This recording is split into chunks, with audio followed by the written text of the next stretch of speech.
Pagi itu, seperti ratusan pagi lainnya, dimulai dengan deru mesin penggiling kopi dan aroma roti panggang yang samar. Aku, Arini, merapikan dasi di kemeja kerjaku.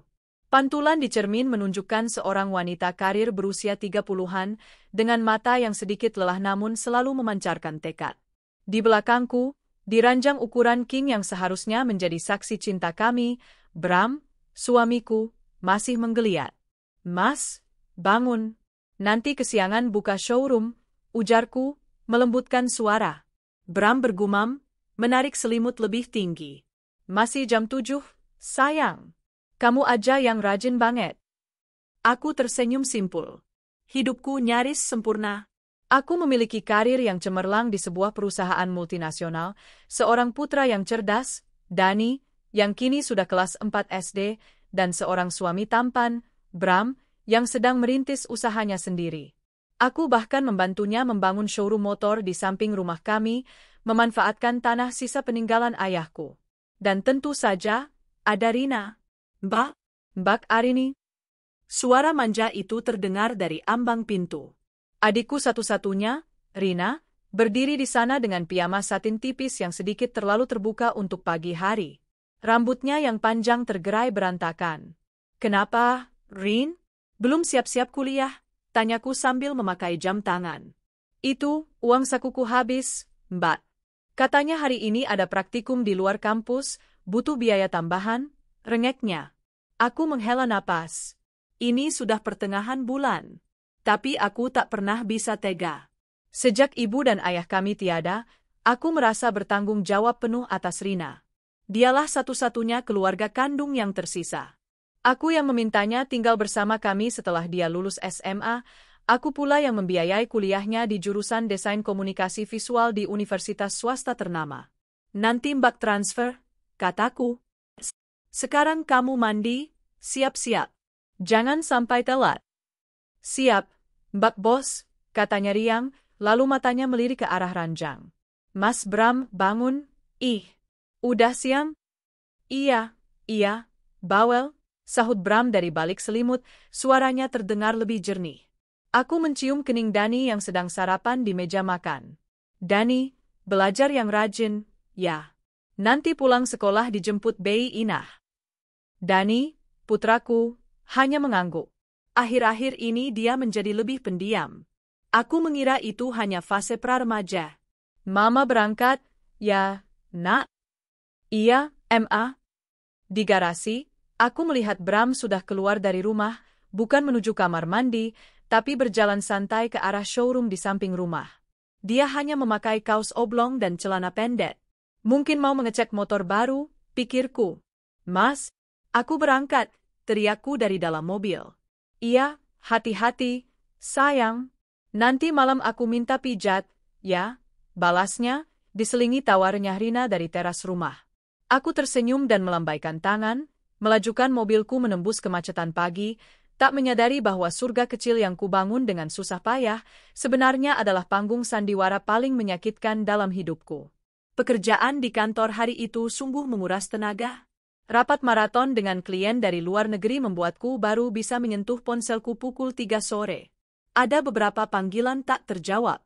Satu dari sekolah Dani, satu dari Bei Inah, asisten rumah tangga kami, dan 3 dari nomor tak dikenal. Perasaanku mendadak tidak enak. Aku segera menelepon wali kelas Dani. Selamat sore, Bu Arini. Maaf mengganggu, sapa Bu Guru. Tadi Dani di sekolah sempat muntah-muntah. Badannya agak hangat. Kami sudah coba hubungi ibu, tapi tidak aktif. Tadi kami coba hubungi nomor rumah, dan diangkat oleh tantenya, ya? Katanya akan segera dijemput. Jantungku berdebar. Tantenya? Rina? Oh, syukurlah kalau begitu. Saya segera pulang, Bu. Tidak perlu, Bu Arini. Dani sudah dijemput sekitar 1 jam yang lalu oleh tantenya. Katanya ibu sedang meeting penting. Aku tertegun. Dijemput tantenya? Iya, Bu. Bersama? Bapak juga? Tadi bapaknya yang tanda tangan izin jemput. Keningku berkerut. Bram menjemput Dani? Bersama Rina? Bukankah Rina seharusnya kuliah sampai sore? Dan Bram, Dia jarang sekali meninggalkan showroom di jam-jam produktif. Oh, baik, Bu. Terima kasih informasinya. Rasa cemas menjalari dadaku. Aku segera membereskan meja kerjaku. Santi, tolong handle sisa laporan. Anakku sakit. Aku harus pulang sekarang. Tanpa menunggu jawaban, aku bergegas menuju basement parkir. Pikiranku berkecamuk. Kenapa mereka tidak memberitahuku? Kenapa Bram harus pergi bersama Rina untuk menjemput Dani? Perjalanan pulang terasa seperti merangkak. Jalanan macet total. Aku terus mencoba menelepon Bram, Rina, dan Bei Inah. Nihil. Ponsel Bram tidak aktif.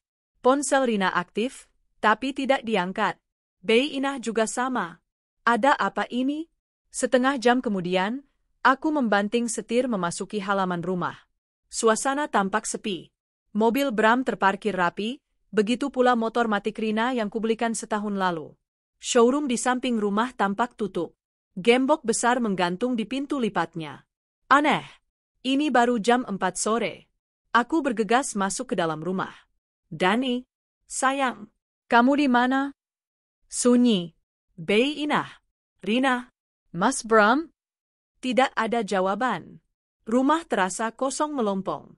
Jantungku mulai berdebar tak karuan. Aku berlari ke kamar Dani. Kosong. Tempat tidurnya rapi. Aku berlari ke kamar Bei Inah di belakang. Kosong. Lalu aku berlari ke kamar utama, kamarku dan Bram. Pintu itu sedikit terbuka. Aku mendorongnya perlahan. Mas? Kamar itu berantakan. Selimut tebal yang tadi pagi masih melipat rapi, kini tersingkap acak-acakan di atas lantai. Bantal-bantal berserakan. Dan di atas nakas, aku tertegun. Ada 2 gelas kosong. 1 gelas kopi, yang satu lagi gelas sirup melon kesukaan Rina. Tapi yang membuat darahku membeku adalah aroma yang tertinggal di udara. Ini bukan hanya aroma kamarku. Ini aroma parfum. Bukan parfumku. Ini aroma parfum vanila yang manis dan menyengat. Parfum yang sama yang beberapa kali kucium di baju Bram, yang selalu dia sangkal dan sebut sebagai aroma dari pelanggan di showroom. Lalu mataku tertuju pada tempat sampah di sudut kamar. Sebuah tisu, dengan noda lipstik merah terang. Rina tidak pernah memakai lipstik semerah itu. Setidaknya, tidak di depanku. Mbak, kau udah pulang? Aku terlonjak kaget. Suara itu berasal dari belakangku. Aku berbalik. Rina berdiri di ambang pintu kamar mandi dalam kamarku. Dia hanya mengenakan handuk yang melilit tubuhnya. Rambutnya basah, meneteskan air ke lantai marmer. Wajahnya tampak segar, bibirnya bengkak dan memerah alami. Rina? Suaraku bergetar. Kamu ngapain di kamar mandi, Mbak? Rina tampak gugup sesaat, tapi dengan cepat dia menguasai diri. Wajahnya berubah menjadi manja seperti biasa. Iya, Mbak. Tadi air di kamar mandiku mati. Nggak tahu kenapa. Jadi aku numpang mandi di sini. Boleh, kan? Mandi. Di kamarku. Sementara aku, suamiku, dan anakku tidak ada di rumah. Di mana Dani? Kata Bu Guru, kamu jemput sama Mas Bram. Rina mengibaskan rambutnya yang basah. Itu, tadi pas dijemput, Mas Bram bilang ada urusan mendadak sama supplier di luar. Dani dititipin di rumah Dika, teman sekelasnya. Katanya nanti malam baru dijemput sekalian Mas Bram pulang. Dititipin, suaraku naik 1 oktav. Anakku sakit, Rina. Kenapa dititipin di rumah orang? Kenapa nggak dibawa pulang? Dan kenapa Mas Bram nggak bilang apa-apa sama Mbak? Mana aku tahu, Mbak, jawab Rina, nadanya mulai ketus. Aku kan cuma disuruh Mas Bram. Tadi aku juga lagi pusing, kuliah banyak tugas. Mas Bram bilang, Rin, temenin jemput Dani, terus kita titipin di rumah temannya, Mas ada urusan. Ya aku ikut aja. Lagian Dani juga kelihatannya baik-baik aja, cuma anget dikit. Dia melenggang melewatiku, berjalan ke lemari pakaianku. Kamu mau ngapain? Tanyaku, tajam. Rina membuka lemari, mengambil salah satu daster satinku. Pinjam, ya, Mbak. Bajuku di kamar. Rina, di mana suamiku? Kan udah kubilang, Mbak. Lagi ada urusan, bentaknya. Aku terdiam. Ini Rina, adikku yang manis. Kenapa dia membentakku? Dan, kamu bolos kuliah lagi hari ini? Tanyaku, mengalihkan pembicaraan ke sesuatu yang lebih normal. Nggak bolos. Dosennya emang nggak masuk, jawabnya sambil memakai dasterku yang terlihat pas di tubuhnya. Bohong, desisku. Rina berhenti. Maksud Mbak? Tadi pagi kamu bilang ada praktikum di luar. Sekarang kamu bilang dosennya nggak masuk. Yang benar yang mana, Rin? Rina memutar bola matanya. Ya ampun, Mbak. Ribet banget, sih. Awalnya emang ada, terus di-cancel. Mbak Arini kayak polisi aja, interogasi. Dia berbalik, menatapku dengan tatapan yang belum pernah kulihat sebelumnya. Dingin, menantang, dan ada kilat kemenangan di sana. Mbak capek, ya? Kelihatannya kusut banget. Mending bak mandi. Tuh, kamar mandinya udah kupakai, masih wangi, katanya sambil terkikik. Dia berjalan keluar dari kamarku, meninggalkan aku yang berdiri mematung. Tanganku gemetar. Aku melihat kembali ke kamar tidurku yang berantakan, kedua gelas di atas nakas, ke tisu bernoda lipstik, dan mencium aroma parfum vanila yang bercampur dengan aroma sabun mandiku yang baru saja dipakai Rina. Perlahan, aku berjalan ke kamar Rina yang terletak di seberang lorong. Pintu kamarnya tidak terkunci. Aku membukanya. Berbeda dengan kamarku, kamar ini rapi. Sangat rapi. Seperti tidak tersentuh. Tapi mataku menangkap sesuatu di bawah tempat tidurnya. Sebuah benda yang familiar. Aku berjongkok, menariknya keluar. Sebuah kemeja flanel kotak-kotak. Milik Bram. Kemeja yang sama yang dipakainya kemarin. Kenapa kemeja kotor suamiku ada di kamar adikku? Aku memeluk kemeja itu.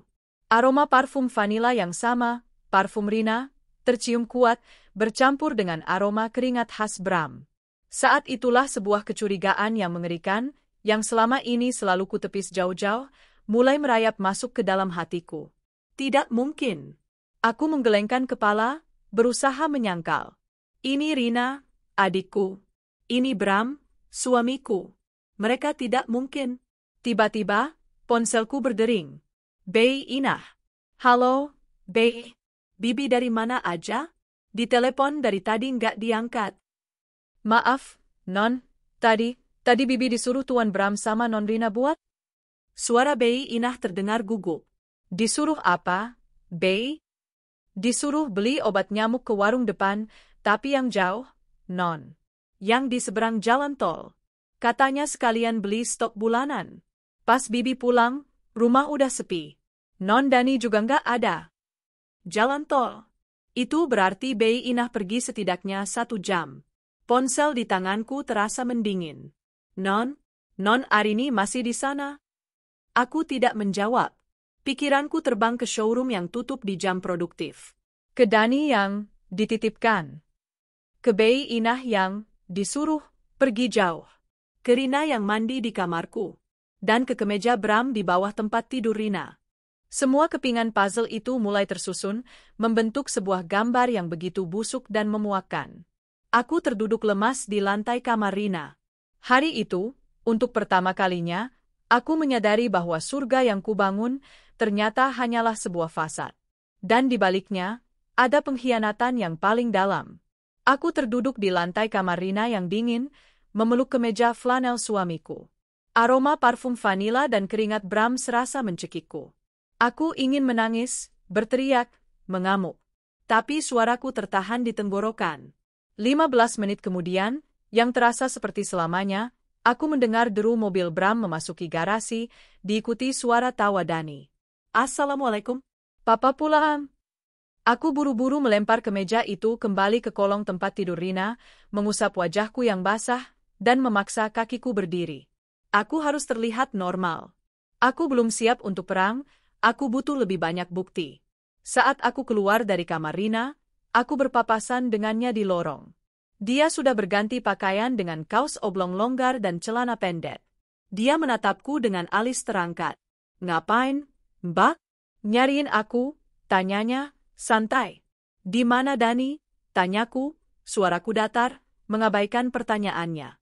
Tuh, di depan sama Mas Bram. Lagi nurunin belanjaan, katanya sambil berlalu masuk ke kamarnya, menutup pintu. Belanjaan? Bukankah katanya ada urusan mendadak? Di ruang tamu, aku melihat Bram sedang tertawa sambil mengacak-acak rambut Dani.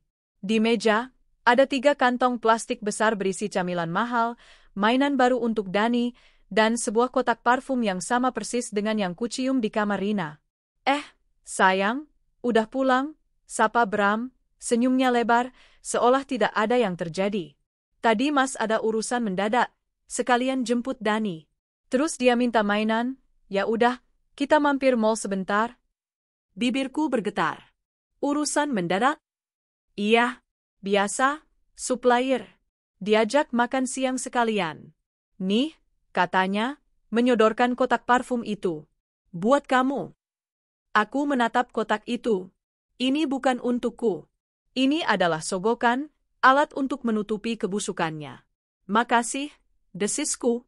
Dani, aku beralih pada putraku. Kamu tadi sakit, nak? Muntah di sekolah? Dani, yang tadinya ceria memegang mainan barunya, mendadak menunduk.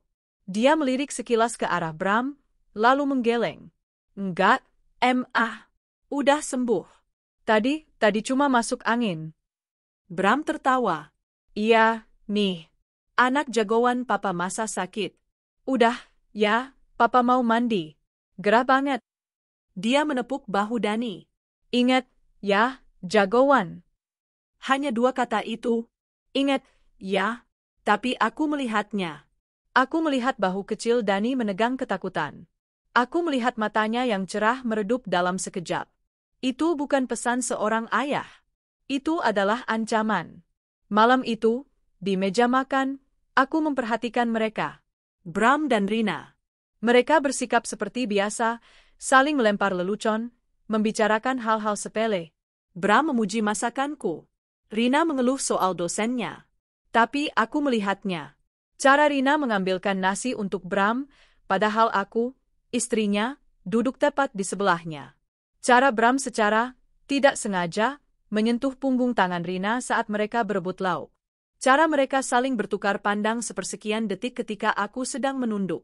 Dan aku melihat Dani. Putraku makan dalam diam. Matanya terpaku pada piringnya, seolah-olah ada dinding tak kasat mata antara dia dan kami semua. Setelah makan malam, saat aku mencuci piring, Bei Inah mendekatiku dengan gugup. Non, bisiknya. Maaf, Non. Tadi Bibi bohong. Aku berhenti menggosok piring. Bohong kenapa, Bei? Tadi siang, Bibi nggak disuruh beli obat nyamuk. Tuan Bram yang suruh Bibi pulang dulu ke rumah anak Bibi di kampung sebelah. Katanya anak Bibi sakit. Dikasih uang ongkos juga. Terus, anak Bibi sakit? Bei Inah menggeleng. Enggak, Non. Sehat. Bibi bingung. Pas Bibi balik, rumah udah sepi. Bibi telepon Non nggak diangkat. Jantungku mencelos. Jadi, mereka tidak hanya menyingkirkanku dan Dani. Mereka juga menyingkirkan Bei Inah. Mereka mengosongkan rumah ini. Untuk apa? Jawabannya sudah jelas. Kamar tidurku yang berantakan, 2 gelas dinakas, dan Rina yang keluar dari kamar mandiku dengan handuk. Mereka meniduriku. Di rumahku. Di ranjangku. Sejak malam itu, aku berubah menjadi mata-mata di rumahku sendiri. Aku bukan lagi Arini, sang istri dan kakak yang penuh kasih. Aku adalah seorang detektif yang terluka, yang mengumpulkan bukti kepingan demi kepingan. Aku mulai memperhatikan pola mereka. Setiap Selasa dan Kamis, Rina pasti bilang ada kelas tambahan atau kegiatan himpunan sampai malam. Tapi saat aku iseng menelepon temannya yang satu kampus, temannya bilang Rina tidak pernah terlihat di kampus pada hari-hari itu. Di hari yang sama, Bram akan bilang padaku bahwa dia ada janji ketemu klien di luar kota, membahas perluasan showroom atau mencari motor antik. Showroom akan tutup lebih awal. Mas, kok showroom sering tutup sekarang? Tanyaku suatu sore. Lagi sepi, sayang. Pasar motor lagi lesu. Makanya Mas harus lebih sering jemput bola, cari klien di luar, jawabnya, begitu lancar, tanpa jeda. Aku tahu dia bohong. Aku mulai memeriksa tagihan kartu kredit gabungan kami. Aku menemukan sesuatu yang aneh. Pengeluaran di restoran-restoran romantis di Puncak dan Bandung pada tanggal-tanggal yang sama saat mereka berdua sibuk. Tagihan 2 tiket bioskop premier di jam kerja.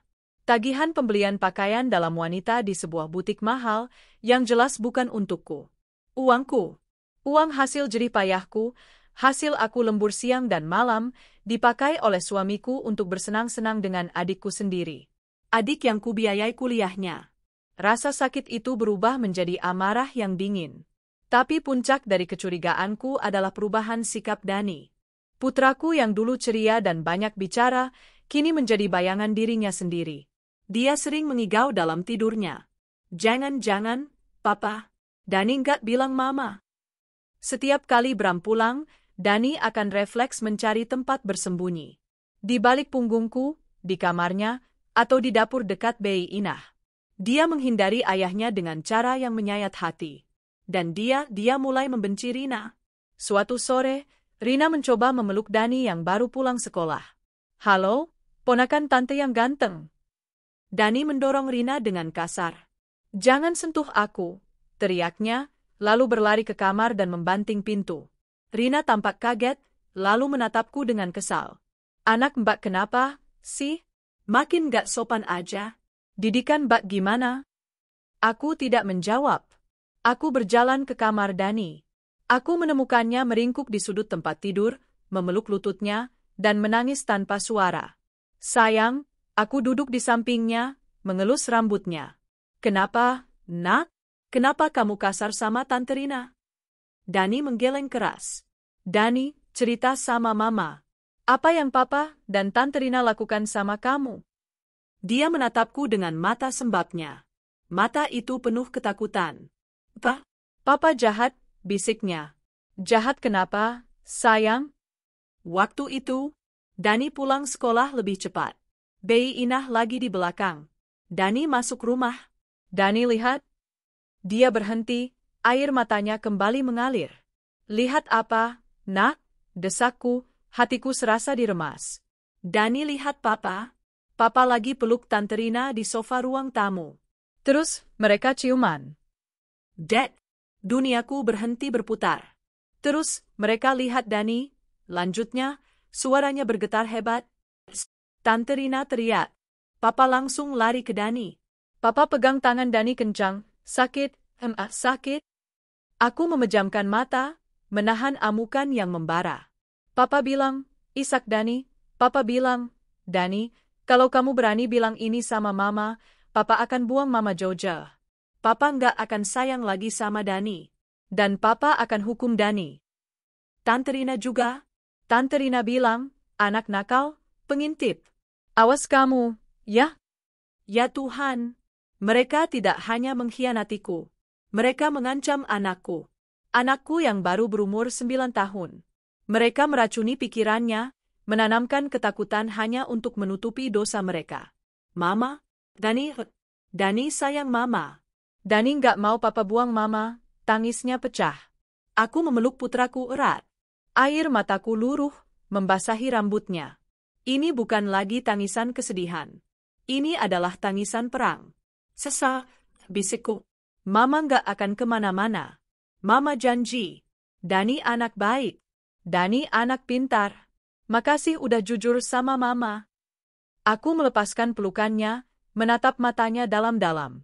Mulai sekarang, apapun yang Dani lihat, apapun yang Dani dengar, jangan takut.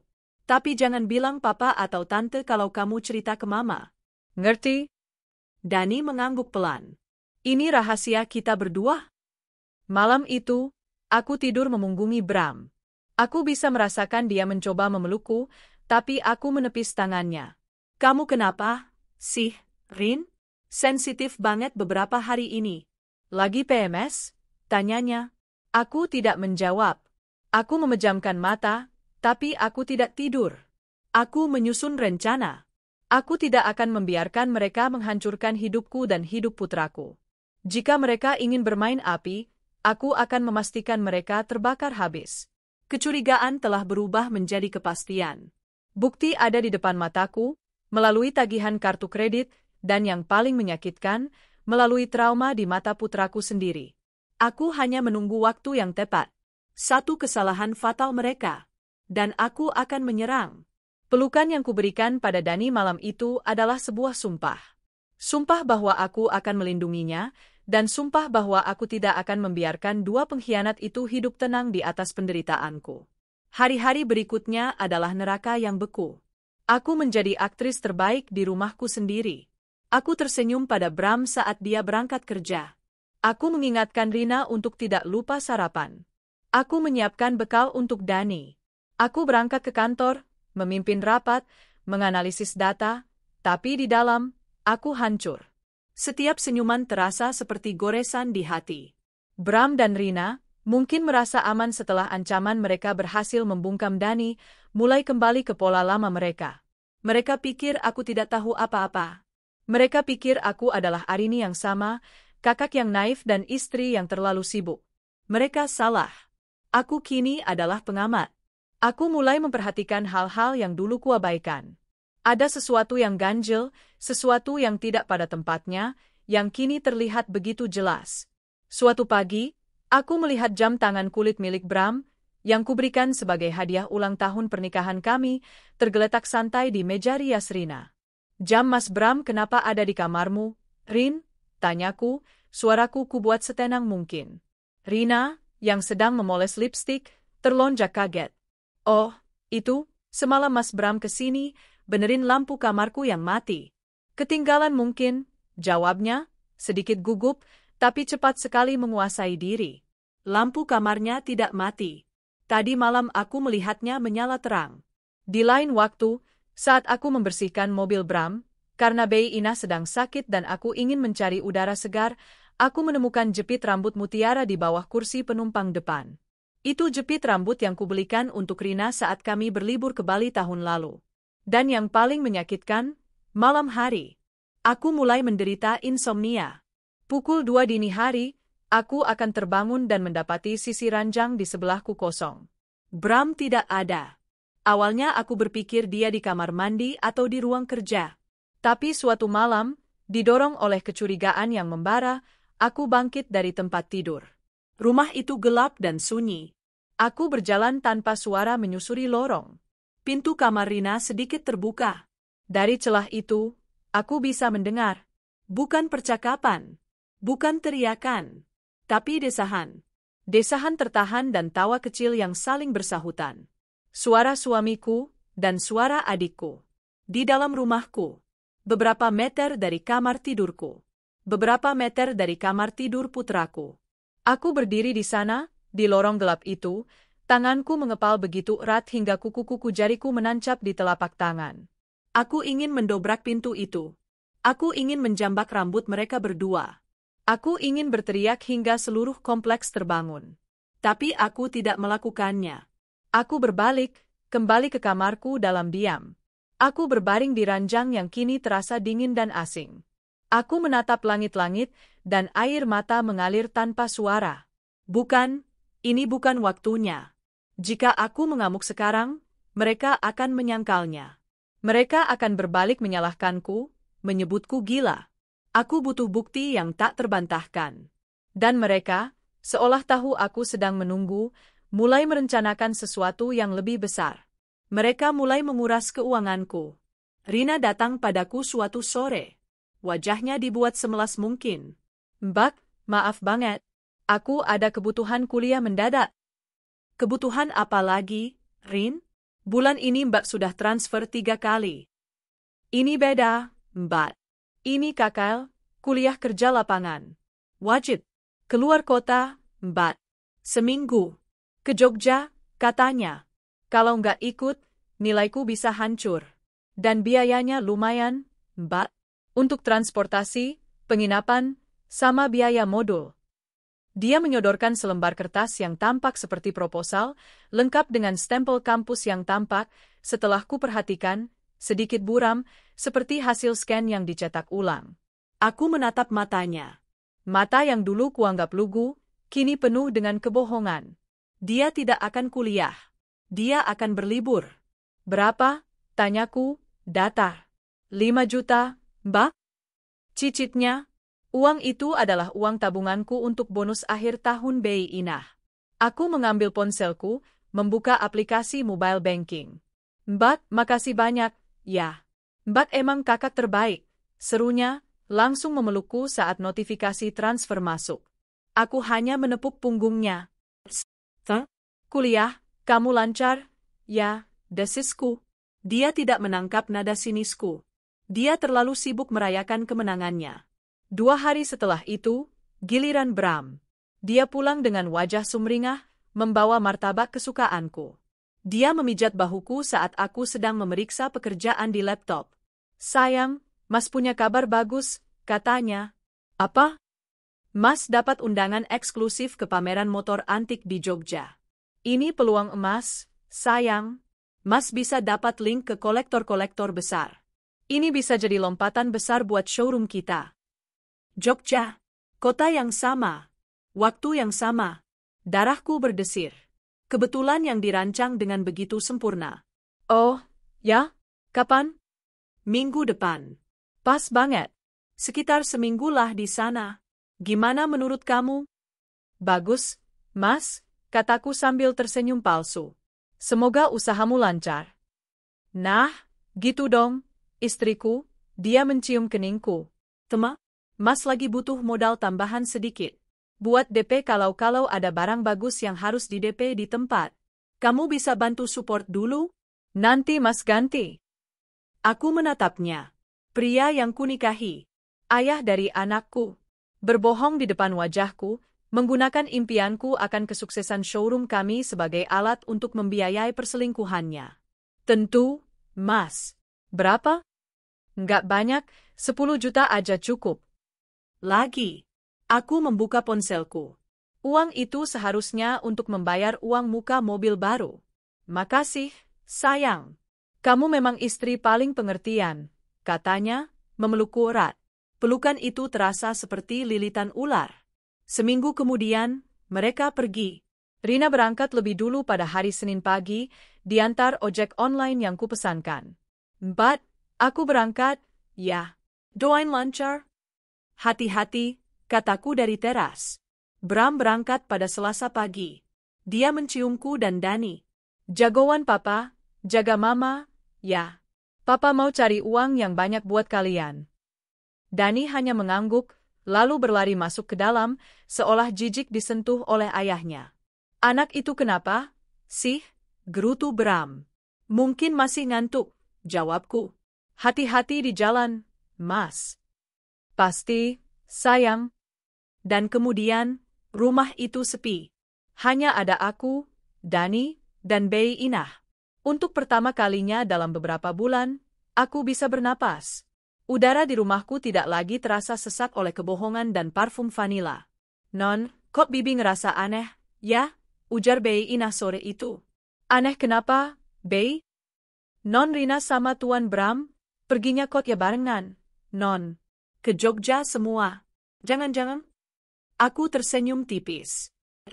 Mungkin cuma kebetulan, Bei. Malam itu, setelah Dani tidur, aku melakukan apa yang seharusnya kulakukan sejak lama. Aku masuk ke ruang kerja Bram. Aku menyalakan laptopnya.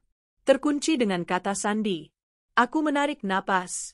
Aku mencoba tanggal lahirku. Gagal. Tanggal lahir Dani. Gagal. Tanggal pernikahan kami. Gagal. Showroom Bram. Gagal. Aku terdiam. Apa yang paling penting baginya saat ini? Aku mengetik. RSHG gagal. Aku tertawa getir. Tentu saja tidak sebodoh itu. Lalu aku teringat sesuatu. Saat mereka mengira aku tidak mendengar, aku pernah mendengar Rina memanggil Bram dengan panggilan manja. Mas, making. Aku mengetik, RSHG gagal. Aku mencoba membaliknya. Gagal. Aku hampir menyerah. Lalu mataku tertuju pada kalender di meja. Tanggal hari ini. Tanggal berapa mereka bertemu? Aku tidak tahu. Lalu aku mencoba kombinasi yang paling sederhana. Tanggal lahir Rina. Aku mengetiknya. Dan laptop itu terbuka. Welcome, Bram. Jantungku berdebar begitu kencang. Tanganku gemetar. Aku membuka file Explorer. Semuanya tampak normal. Folder pekerjaan, folder supplier, folder foto keluarga. Di dalam folder foto keluarga, ada foto-fotoku, foto Dani, foto liburan kami. Semuanya tampak normal. Tapi aku tahu Bram. Dia tidak rapi. Pasti ada sesuatu yang... Di desktop, ada satu folder dengan nama yang aneh. Data service. Aku membukanya. Kosong. Aneh. Untuk apa folder kosong? Aku teringat. Bram pernah mengajariku cara melihat hidden files. Aku mengubah pengaturannya. Show hidden files and folders. Dan di sana, di dalam folder, data service, yang tadinya kosong, muncul satu folder lagi. Namanya, kenangan. Tanganku yang gemetar mengklik folder itu. Isinya, puluhan foto. Ratusan. Bram dan Rina. Foto mereka di showroom saat aku sedang bekerja. Bram duduk di atas motor gede, Rina duduk di depannya, memeluknya dari depan. Foto mereka di dapur rumahku. Rina hanya memakai kaos oblong Bram, kaosku, dan mereka sedang tertawa sambil memasak mie instan. Foto mereka di kamar tidurku. Di ranjangku. Rina mengambil selfie di cermin, mengenakan salah satu lingerieku, dan pantulan Bram yang sedang tidur terlihat di belakangnya. Lalu foto-foto liburan. Pantai. Restoran mahal. Kamar hotel mewah. Tanggal di foto-foto itu cocok dengan setiap kali Bram bilang dia ada urusan supplier di luar kota, dan Rina bilang dia menginap di rumah teman untuk kerja kelompok. Mereka tidak hanya berlibur di Jogja minggu ini. Mereka sudah melakukannya berkali-kali. Menggunakan uangku. Dan foto terakhir? Foto yang paling baru diunggah, mungkin dari ponselnya tadi pagi sebelum berangkat. Sebuah foto selfie mereka berdua di dalam mobil. Bukan mobil Bram. Mobil sewaan. Rina menyandarkan kepalanya di bahu Bram. Keduanya tersenyum lebar ke arah kamera. Di dashboard mobil, terlihat jelas sebuah kertas printout tiket kereta. Tujuannya bukan Jogja. Tujuannya adalah Kuto Arjo. Stasiun terdekat menuju kampung halaman kami. Kampung halaman Rina. Kampung halaman tempat orang tuaku tinggal. Kebohongan, KKL Jogja. Kebohongan, pameran motor Jogja. Mereka pulang kampung? Bersama-sama? Untuk apa? Kenapa mereka pulang ke rumah orang tuaku? Sebuah ketakutan baru, yang lebih gelap dan lebih dalam dari sekadar perselingkuhan, mulai mencengkeram hatiku. Ini bukan lagi sekadar liburan. Ini adalah sesuatu yang jauh lebih terencana. Minggu itu adalah minggu yang paling aneh dalam hidupku. Rumah terasa lengang. Kosong. Untuk pertama kalinya dalam setahun, aku tidak perlu mencium aroma parfum vanila yang memuakkan itu setiap pagi. Tidak ada lagi Rina yang merengek meminta uang. Tidak ada lagi Bram yang pulang larut malam dengan alasan-alasan palsu. Hanya ada aku, Dani, dan Bei Inah. Seharusnya ini damai. Tapi kedamaian ini terasa salah. Seperti ketenangan sebelum badai besar. Foto-foto di laptop Bram, foto mereka berdua di mobil sewaan, foto tiket kereta ke Kuto Arjo, kampung halaman kami, terus berputar di kepalaku. Non, tumben bapak sama Non Rina perginya ke kampung, celetuk Bei Inah saat kami sarapan berdua dengan Dani. Biasanya kan Non Rina kalau libur juga lebih senang di sini. Katanya ada urusan, Bei, jawabku sekenanya. Urusan apa ya, Non? Kok barengan? Aku hanya mengangkat bahu. Tapi Bei Inah, dengan instingnya, seolah tahu apa yang kupikirkan. Non Arini yang sabar, ya. Bibi doakan yang terbaik. Aku tersenyum getir. Di kantor, aku mencoba menyibukkan diri. Aku memimpin rapat dengan energi 2 kali lipat. Aku menyelesaikan 3 proposal besar yang tertunda. Semua orang memuji kinerjaku. Bu Arini lagi on fire banget, kata salah satu juniorku. Mereka tidak tahu. Aku tidak sedang on fire. Aku sedang berlari. Berlari dari kenyataan yang menungguku di rumah. Di sini, di singgasanaku di lantai 20, aku adalah Arini sang manajer. Aku memegang kendali. Tapi di rumah, aku hanyalah istri yang dikhianati dan kakak yang dibodohi. Aku bahkan sempat berdoa. Di sela-sela kesibukanku, aku memejamkan mata dan berdoa dalam hati. Ya Allah, Jika memang Mas Bram benar-benar sedang berbisnis, lancarkanlah. Bukakan pintu rezekinya. Semoga dia bisa berubah. Semoga dia bisa kembali demi Dani. Yah, betapa bodohnya aku. Di sini aku berharap suamiku mendapat keuntungan besar dari perjalanan bisnis palsunya, berharap dia membawa pulang kabar baik yang bisa memperbaiki retakan di rumah tangga kami. Di sini aku memegang erat harapan palsu. Di saat yang sama, ratusan kilometer jauhnya, mereka sedang memberikan awal dari penderitaan abadiku. Aku baru mengetahui apa yang sebenarnya terjadi di kampung hari itu, jauh setelah semuanya terbongkar. Aku mengetahuinya dari pengakuan mereka sendiri, yang kucocokkan dengan cerita sedih ibuku berbulan-bulan kemudian. Pada hari Selasa siang itu, di saat aku sedang mempresentasikan proposal di depan Dewan Direksi, mobil sewaan Bram memasuki halaman rumah peninggalan orang tua kami. Ayah dan ibuku, yang sedang duduk santai di teras, tentu saja terkejut. "Loh, Rina? Bram? Kok nggak ngabari mau pulang?" sapa ibuku, kaget sekaligus senang melihat putri bungsunya. "Kejutan, Bu," seru Rina, berlari memeluk ibu, seolah dia adalah anak manis yang tak berdosa. Bram menyalami ayah dan ibu dengan sopan. "Maaf, Pak, Bu. Dadakan. Sekalian ada urusan di dekat sini, jadi kami mampir."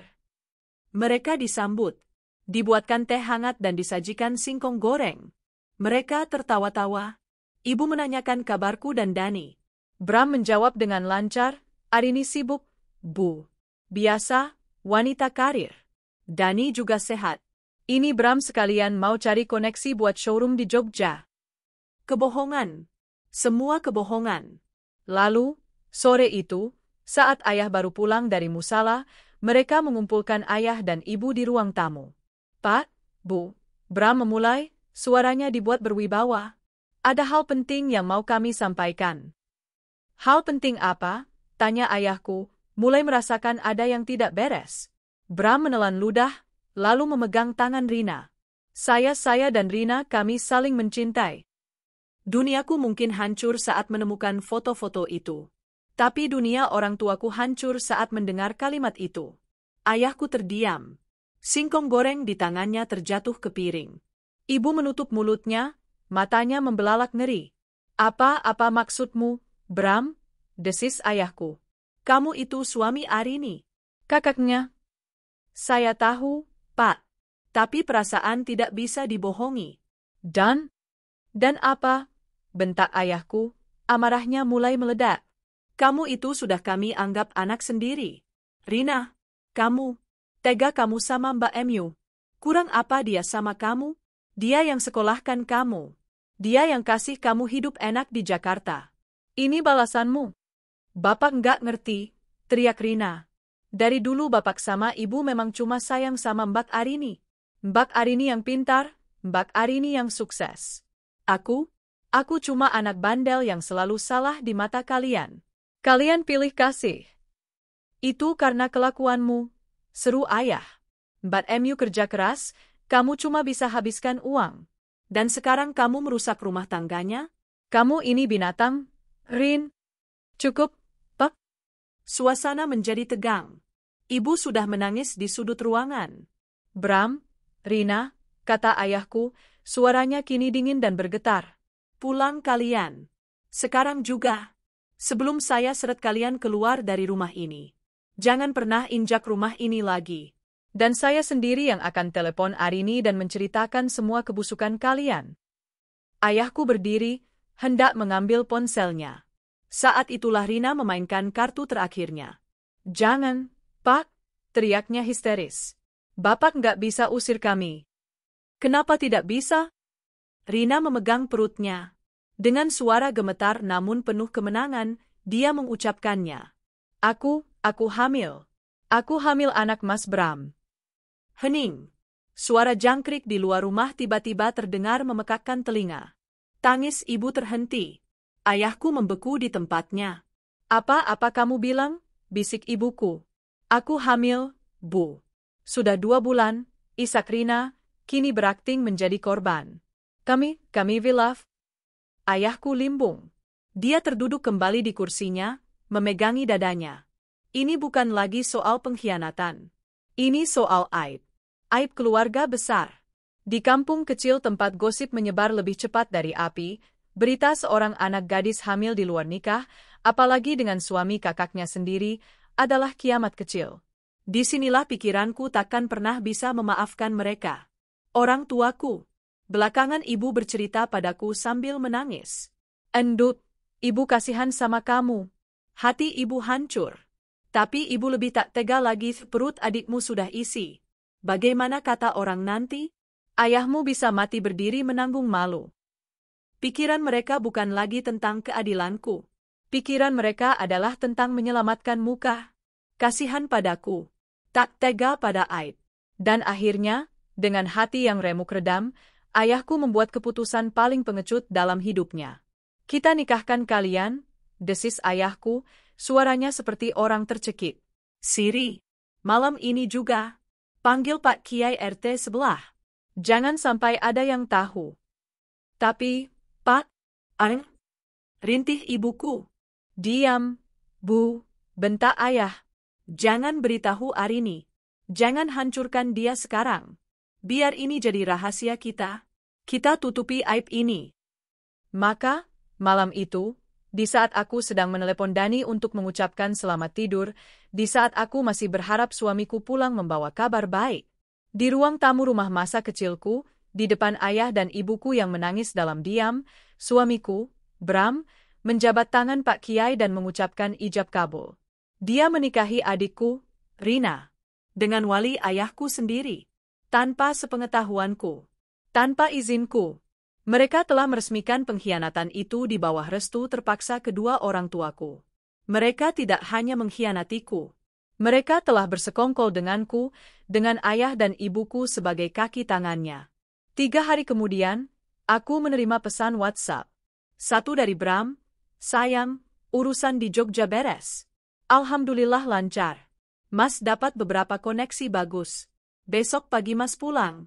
Kangen banget sama kamu dan Dani. Satu lagi dari Rina, Mbak, KKL-nya capek banget. Tapi seru. Ini aku udah beres. Besok aku pulang, ya. Mbak jemput di stasiun, bisa? Sekalian bawain martabak, ya. Heh. Tanganku gemetar membaca 2 pesan itu.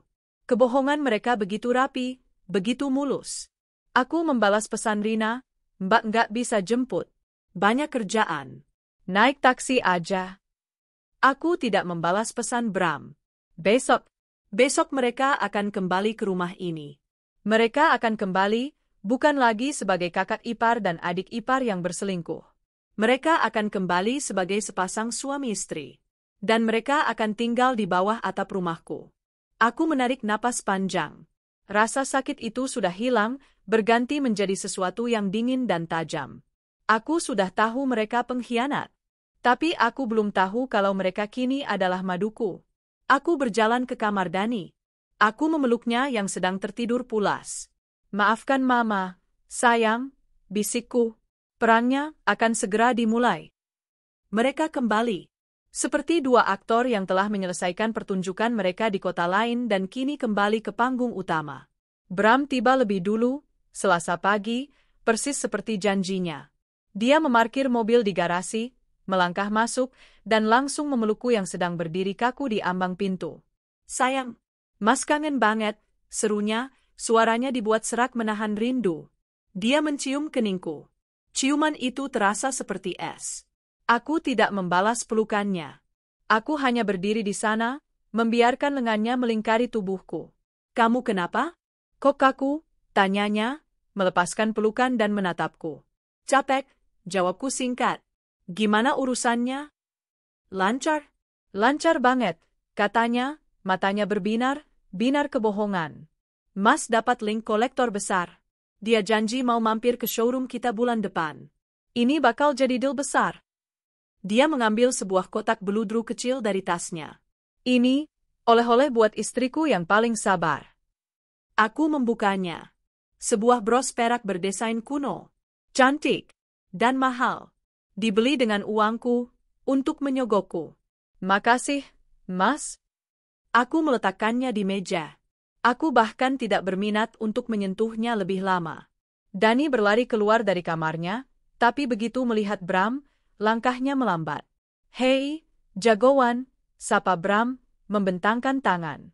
Dani menghampirinya dengan ragu, membiarkan dirinya dipeluk sekilas, lalu segera melepaskan diri. "Dani mau main," katanya, lalu kabur ke halaman belakang.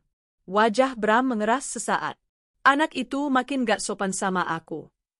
Dia cuma kangen," balasku, "berbohong untuk putraku." Sore harinya, Rina tiba.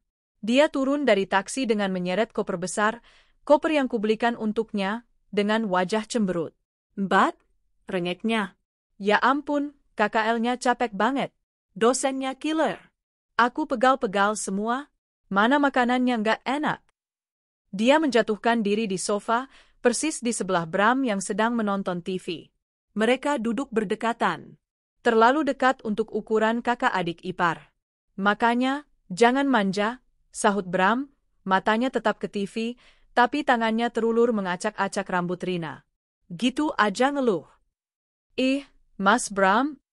Rina menepis tangan Bram dengan manja. Mereka berdua. Di depanku. Berakting seolah-olah itu adalah interaksi normal. Ponselku bergetar. Sebuah notifikasi WhatsApp dari Rina, padahal dia duduk 5 langkah dariku. "Mbak, transferin uang dong. Uang sakuku ludes buat beli buku-buku referensi di sana. Mahal-mahal banget." Aku menatapnya. Dia balas menatapku dengan senyum manis palsunya. "Butuh berapa?" tanyaku. 2 juta aja, Mbak. Buat ganti uang temanku, tadi aku pinjam." Aku membuka aplikasi bankingku. Tanganku gemetar, bukan karena sedih, tapi karena amarah. Di sini aku, di rumahku, baru saja menyaksikan sandiwara mereka, dan kini aku harus membayar mereka atas sandiwara itu. "Sudah," kataku, setelah menekan tombol transfer. "Makasih, Mbak Ariniku sayang," serunya riang. Hidup kembali normal. Tapi itu adalah normalitas yang busuk. Sejak mereka kembali dari perjalanan dinas, masing-masing, segalanya berubah. Dulu mereka berselingkuh secara sembunyi-sembunyi, penuh kehati-hatian. Kini, setelah mereka terikat oleh pernikahan siri yang tak kuketahui itu, mereka menjadi ceroboh. Atau mungkin, mereka tidak lagi peduli. Mereka menjadi sombong. Rina, terutama. Adikku yang dulu manis dan manja, kini berubah menjadi ular berbisa yang angkuh. Dia tahu dia punya posisi baru. Dia punya backing, suamiku. Dia tidak lagi memintaku izin. "Mbak, aku pinjam mobilmu." "Ya." "Mau ke mall sama teman-teman," katanya suatu sore, tangannya sudah memegang kunci mobilku. "Mbak mau pakai Rin." "Ah, Mbak kan bisa naik taksi online." Aku buru-buru, katanya, lalu pergi begitu saja. Dia mulai mengkritik.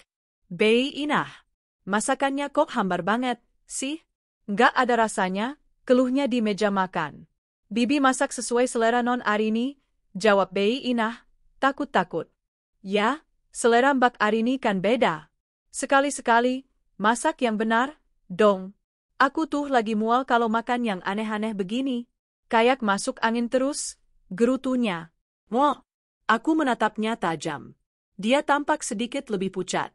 "Kamu sakit, Rin?" tanyaku. "Nggak tahu, Mbak. Kayaknya kecapean KKL kemarin. Bawaannya mual aja dari pagi," katanya, sambil melirik sekilas ke arah Bram. Bram langsung menimpali, "Makanya, kamu tuh, jangan banyak jajan sembarangan. Masuk angin, kan? Nanti Mas beliin obat." Sebuah sandiwara yang sempurna. Sebuah kebohongan yang menutupi kebohongan lain.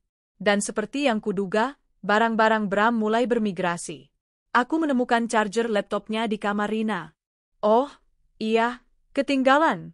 Tadi Mas bantu Rina kerjain tugas," kata Bram. Aku menemukan jaket denim favorit Bram tersampir di kursi belajar Rina. "Lupa, Mbak. Tadi aku pinjam, dingin banget semalam," kata Rina. Semua jawaban mereka begitu lancar. Mereka telah menjadi tim yang solid. Rina bahkan mulai berani menantangku secara terbuka. Dia iri dengan hidupku. Aku bisa melihatnya sekarang. Itu bukan lagi sekadar pikiran di kepalaku. Itu adalah fakta. Dia iri dengan pekerjaanku, iri dengan caraku dihormati, dan dia pikir orang tua kami pilih kasih. Sekarang, dia telah mendapatkan apa yang dia inginkan, suamiku. Dan dia ingin memamerkannya. Suatu sore, aku pulang kerja dan mendapati Rina sedang memakai salah satu blus kerja sutra favoritku. Rina, kenapa kamu pakai baju mbak? Dia mematut dirinya di depan cermin besar di ruang tamu. Kenapa? Bagus, kot. Pas di aku. Kayaknya lebih bagus di aku daripada di mbak, ya? Bahkan udah mulai gendutan. Aku terperangah. Lagian, Mas Bram juga bilang aku cantik pakai ini, lanjutnya, sambil tersenyum miring ke arahku. Itu adalah sebuah tamparan. Sebuah deklarasi perang terbuka. Dia tidak lagi bersembunyi. Dia sengaja menghancurkan hidupku. Puncaknya adalah malam hari. Aku sudah tahu mereka melakukannya di belakangku. Tapi kini, mereka melakukannya di bawah hidungku. Aku berpura-pura tidur lelap. Aku sudah meminum obat tidur dosis rendah selama seminggu terakhir agar terlihat meyakinkan, tapi malam ini, aku hanya memejamkan mata. Pukul 1 dini hari. Aku merasakan pergerakan di sampingku. Bram bangkit dari ranjang. Dia tidak ke kamar mandi. Dia berjalan pelan, membuka pintu kamar kami tanpa suara. Aku menunggu 5 menit. Jantungku berdebam begitu keras, aku takut dia bisa mendengarnya. Lalu aku bangkit. Aku berjalan mengendap-endap keluar kamar. Lorong itu gelap. Pintu kamar Rina, yang biasanya ku tutup rapat, kini sedikit terbuka. Sesuai dugaanku. Aku mendekat, menahan napas. Aku tidak perlu mendengar desahan. Aku tidak perlu mendengar percakapan. Aku hanya mendengar satu hal. Suara tawa kecil Bram. Kamu ini, ada-ada aja. Nanti ketahuan Arini, lo. Lalu suara Rina berbisik manja. Biar dia tahu rasa. Siapa suruh jadi istri sibuk terus? Lagian, aku kan udah sah jadi. Kalimatnya tidak selesai. Tapi aku tidak perlu mendengar lanjutannya. Aku berdiri di lorong gelap itu. Sendirian. Suamiku ada di dalam kamar adikku. Mereka baru saja kembali dari pernikahan rahasia mereka. Dan mereka sudah merencanakan untuk membuatku tahu rasa. Mereka tidak hanya mengkhianatiku. Mereka menikmatinya. Aku kembali ke kamarku. Dingin. Aku tidak menangis. Aku sudah melewati fase itu. Aku duduk di tepi ranjang. Aku memandangi fotoku, Bram, dan Dani di atas nakas. Foto keluarga bahagia yang kini terlihat seperti lelucon. Mereka memanfaatkan uangku untuk bersenang-senang. Rina, yang mengaku kuliah, ternyata berlibur dengan suamiku. Suamiku, yang mengaku membangun bisnis, ternyata menghamili adikku. Dan mereka tahu Rina hamil. Mereka memutuskan menikah. Mereka pulang. Dan kini mereka kembali ke rumahku, melanjutkan semuanya, seolah aku ini adalah boneka pajangan yang tidak punya perasaan. Aku tidak akan membiarkan ini.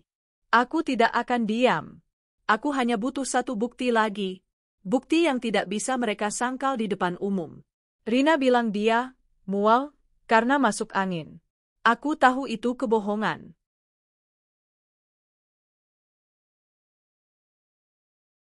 Perut yang katanya berisi anak suamiku. Itu akan menjadi senjata pamungkasku.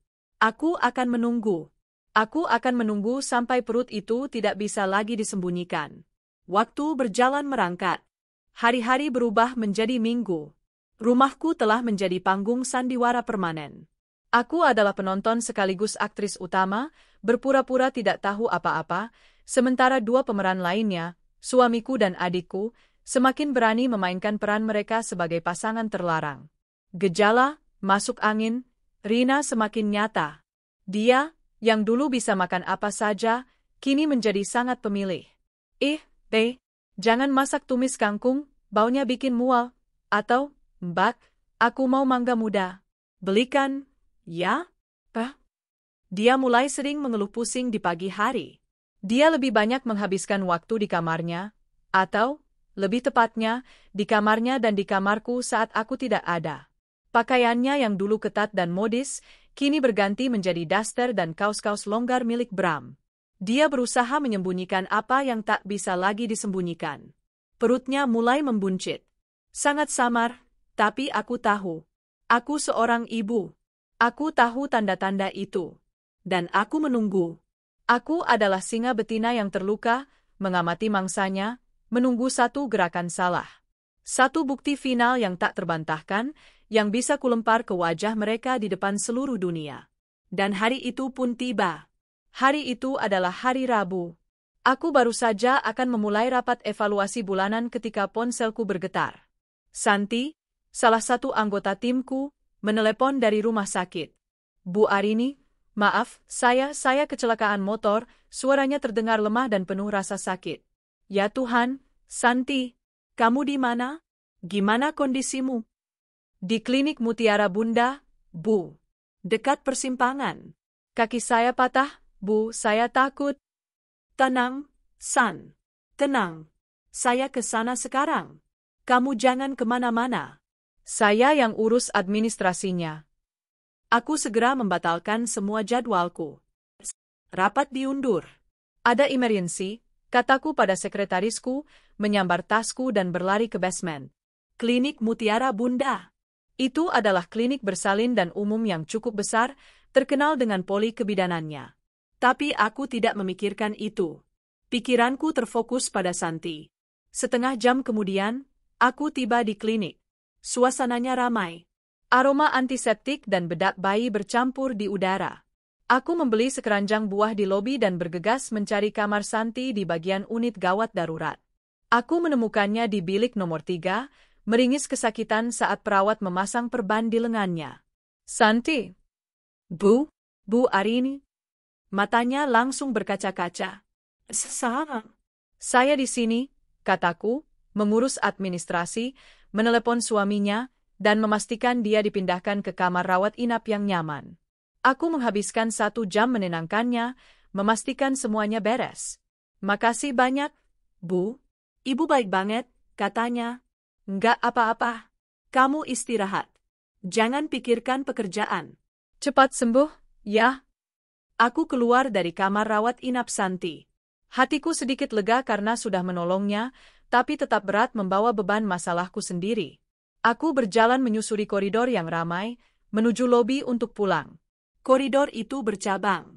Satu arah ke UGD, satu lagi ke poli umum, dan satu lagi ke poli kebidanan dan kandungan. Saat itulah aku melewatinya. Aku mendengar suara tawa. Tawa yang sangat kukenal. Tawa manja dan genit yang setiap hari kudengar di rumahku. Mas, Li, jangan dicubit-cubit. Langkahku terhenti. Aku menoleh ke arah poli kebidanan. Di deretan kursi tunggu yang penuh dengan ibu-ibu hamil dan suami mereka, aku melihatnya. Rina. Dia duduk di sana, bersandar manja di bahu Bram. Suamiku. Bram sedang tersenyum, tangannya mengelus perut Rina yang kini terlihat jelas membuncit di balik daster longgar yang dipakainya. Di tangan Rina, ada sebuah map berwarna merah muda. Map pasien. Buku kontrol kehamilan. Dunia seakan berhenti berputar. Udara di paru-paruku tersedot habis. Ini dia. Bukan di rumahku yang sepi. Bukan di kamarku yang gelap. Di sini. Di tempat umum. Di bawah lampu neon yang terang. Di depan puluhan pasang mata. Bukti yang kucari-cari, kini terpampang nyata. Mereka tidak melihatku. Mereka terlalu asyik dengan dunia mereka. Dunia palsu yang mereka bangun di atas runtuhan hidupku. Rasa sakit, amarah, penghinaan, dan kebencian yang kupendam berbulan-bulan, meledak dalam 1 detik. Aku melangkah maju. Wah. Suaraku sendiri terdengar asing. Keras, dingin, dan penuh racun. Bram dan Rina membeku. Perlahan, mereka menoleh ke arahku. Wajah Bram pucat pasi seketika. Matanya membelalak ngeri, seolah melihat hantu. Arini. Rina, wajahnya yang tadi berseri-seri bahagia, kini berubah menjadi topeng ketakutan. Dia refleks melepaskan pegangannya dari map itu, seolah ingin menyembunyikannya. Lagi periksa kandungan? Ya, kataku, suaraku menggema di koridor yang mendadak hening itu. Semua orang di ruang tunggu menoleh ke arah kami. Kuliah kerja lapangannya lancar, Rina, teriakku. Suaraku pecah. Atau ini hasil praktikumnya? Mbak Arini, ini nggak seperti yang Mbak lihat. Rina tergagap, berusaha berdiri, tangannya gemetar. Nggak seperti yang kulihat. Aku tertawa. Tawa yang terdengar gila. Aku lihat apa, Rin? Aku lihat adikku sendiri, yang tinggal di rumahku, yang kubiayai kuliahnya, sedang duduk mesra dengan suamiku. Di poli kebidanan. Hamil anaknya. Arini, cukup. Jangan buat keributan. Kita pulang? Bram bangkit, mencoba meraih lenganku. Aku menepis tangannya dengan kasar. Jangan sentuh aku dengan tangan kotormu itu. Aku menunjuk wajahnya. Dan kamu, Mas Bram. Lancar sekali, bisnis motor antik MU di luar kota, ya? Sampai-sampai menghasilkan benih begini. Hebat kamu, Mas. Hebat? Bu, tolong jangan teriak-teriak. Ini rumah sakit, seorang perawat mencoba menengahi. Anda diam, bentakku. Anda mau tahu cerita? Biar saya cerita. Aku berbalik menghadap semua orang di ruang tunggu itu. Kalian semua lihat mereka. Aku menunjuk Bram dan Rina yang kini meringkuk ketakutan. Dia, Bram, suami saya. Dan dia, Rina, adik kandung saya. Mereka berzinah di rumah saya. Mereka tidur di ranjang saya. Mereka mencuri uang saya untuk liburan berdua, sementara saya bekerja keras. Rina menangis histeris. Jangan. Ampun, suaraku semakin tinggi. Kamu ingat ampun waktu kamu mengancam anakku, Dani? Kamu ingat ampun waktu kamu pakai kamarku? Kamu pikir aku bodoh, Rina? Kamu pikir aku tidak tahu? Aku maju selangkah, menatap langsung ke mata adikku. Kamu iri sama hidupku, kan? Kamu mau semua yang aku punya, kan? Selamat, kamu berhasil. Kamu berhasil menghancurkan hidupku. Pas kamu. Bram, yang harga dirinya hancur lebur di depan umum, tidak tahan lagi. Dia menarik lengan Rina dengan kasar. Kita pergi dari sini. Mau lari kemana kalian? Teriakku saat mereka bergegas pergi, didorong oleh tatapan jijik dan kasihan dari seluruh penjuru klinik. Pengkhianat. Bang. Mereka menghilang di tikungan koridor, meninggalkan aku yang berdiri gemetar, terengah-engah. Koridor itu sunyi. Semua mata tertuju padaku. Aku bisa merasakan tatapan kasihan mereka menusukku. Tiba-tiba, kekuatanku lenyap. Kakiku lemas. Aku terduduk di kursi tunggu yang baru saja mereka tinggalkan. Hancur. Hati ini tak karuan. Remuk. Aku pulang. Aku tidak tahu bagaimana aku bisa menyetir dalam kondisi seperti itu. Perjalanan terasa seperti kabut. Yang kuingat hanyalah air mataku yang mengalir tanpa henti, membasahi blus kerjaku. Saat aku tiba di rumah, mobil Bram sudah terparkir di garasi. Mereka di dalam. Menungguku. Aku melihat Bei, Inah dan Dani sedang bermain kejar-kejaran di taman depan. Wajah polos putraku yang tertawa riang adalah pemandangan paling menyakitkan saat itu.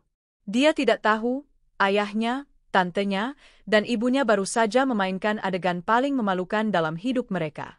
Aku memanggil Bei, Inah, suaraku serak.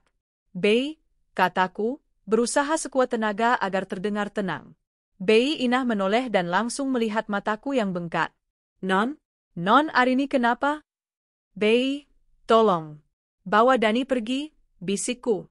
Ajak dia main ke taman kompleks. Beli es krim di minimarket. Pergi yang lama. Jangan pulang sebelum saya telepon. Mengerti, Bei? Bei, Inah, yang sudah mencium bau busuk di rumah ini selama berbulan-bulan, langsung mengerti. Dia tidak bertanya. Dia hanya mengangguk. Baik, Non. Hati-hati, Non. Dani, sini, nak. Kita beli es krim, yuk. Aku menunggu sampai suara motor Bei, Inah dan celoteh Dani menghilang di ujung jalan. Kemudian, aku menarik napas dalam-dalam. Aku berjalan ke pintu depan. Aku membukanya, masuk, dan mengunci gerendelnya dari dalam.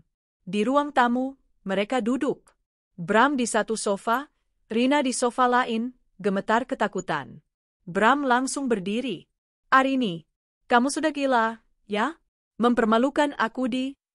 Duduk, kataku. Satu kata itu. Dingin, datar, dan penuh otoritas. Bram, yang kaget mendengar nada suaraku, terdiam dan perlahan duduk kembali. Aku meletakkan tasku di meja.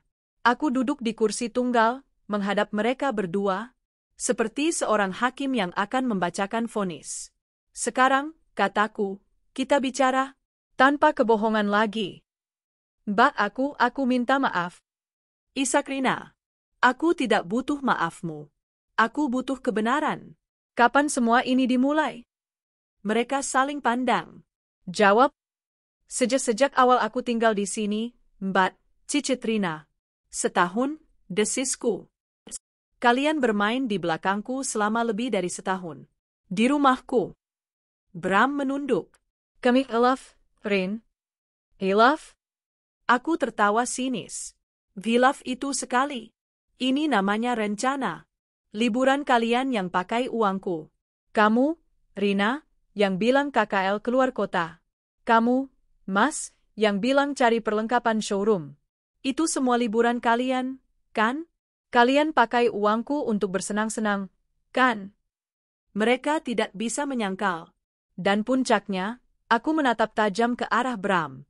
Waktu kalian pulang kampung, kalian bilang, urus showroom, dan kangen orang tua. Kalian bohong. Mereka terkejut aku tahu soal itu. Kalian ke sana, untuk apa? Bram menghela napas panjang. Dia tahu, permainan sudah berakhir. Kami tahu Rina hamil, katanya, akhirnya. Suaranya kalah. Kami panik. Kami putuskan untuk pulang. Kami menikah siri di depan ayah dan ibu. Dad. Meskipun aku sudah menduga, mendengar pengakuan itu langsung dari mulutnya, rasanya seperti sebilah pisau terakhir ditancapkan di jantungku. Ayah dan ibu. Orang tuaku sendiri. Mereka tahu. Mereka merestuinya. Mereka mengkhianatiku juga. Jadi, semua jelas, ya?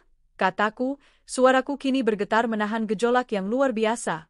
Suamiku sudah menikah lagi. Dengan adikku. Dan kini dia hamil. Aku berdiri. Mereka berdua menatapku, penuh ketakutan, menunggu keputusanku. Hening. Pengakuan itu menggantung di udara ruang tamu kami yang pengap. Kami, menikah siri di depan ayah dan ibu. 3 pengkhianat. Suamiku, adikku, dan kini, ayah dan ibuku. Darahku yang tadi mendidih di klinik, kini terasa mendingin. Beku. Amarah yang meledak-ledak tadi tergantikan oleh sesuatu yang jauh lebih menakutkan, kekosongan. Aku sudah tidak punya siapa-siapa lagi. Jadi, kataku, suaraku nyaris tak terdengar, namun membelah kesunyian. Orang tuaku tahu. Itu bukan pertanyaan. Itu adalah pernyataan fakta yang menghancurkan. Mbak, ayah dan ibu terpaksa. Rina langsung menyahut, air matanya kembali berlinang. Kami tidak punya pilihan. Aku sudah hamil. Ayah bilang kasihan sama Mbak, tapi juga tak tega menanggung aib. Kasihan? Aku tertawa. Tawa kering yang menyakitkan tenggorokanku. Mereka kasihan padaku? Atau mereka lebih kasihan pada nama baik keluarga di kampung? Mereka lebih memilih menikahkan kalian diam-diam, menutupi aib, daripada membela putri mereka sendiri yang sedang ditikam dari belakang. Aku menatap Bram. Dan kamu berdiri di sana, menjabat tangan ayahku, mengucapkan janji suci, sementara aku di Jakarta bekerja, mendoakan perjalanan bisnis MU lancar. Betapa mulianya kamu, Mas. Arini, aku bisa jelaskan. Bram mencoba berdiri. Aku masih suamimu. Rina juga istriku sekarang. Aku akan berusaha adil. Adil? Suaraku kembali naik, tapi kali ini bukan teriakan histeris. Ini adalah teriakan yang dingin dan menusuk. Kamu bicara soal adil? Setelah kamu menidurinya di ranjangku? Menggunakan uangku untuk menghamilinya? Mengancam anakku sendiri agar dia tutup mulut? Kamu pikir pernikahan ini sirkus? Kamu pikir aku sudi berbagi suami dengan parasit yang menghancurkan hidupku? Aku menatap mereka bergantian. Bram yang pucat dan Rina yang gemetar. Aku tak mau dimadu, kataku, tegas. Aku tidak akan pernah sudi. Hidupku terlalu berharga untuk dihabiskan bersama dua sampah pengkhianat seperti kalian. Hening sejenak. Mereka mungkin mengira aku akan mengamuk lagi. Tapi, aku melanjutkan, membuat mereka terkejut. Aku mengikhlaskan kalian. Bram dan Rina saling pandang, bingung. Kalian sudah menikah, kan? Di depan orang tuaku? Kalian saling mencintai, kan? Kalian sudah sejauh ini menghancurkan keluargaku, mengancam anakku, menguras uangku hanya untuk bisa bersama. Aku tersenyum, senyum yang paling menakutkan yang pernah kutampilkan. Silakan, lanjutkan. Aku merestui pernikahan kalian. Wajah Rina sedikit berseri, mungkin mengira dia telah menang. Tapi tidak di sini, tambahku. Wajah Rina langsung jatuh. Aku menoleh padanya. Rina, kamu sudah dapat apa yang kamu mau. Kamu dapat suamiku. Kamu hamil anaknya.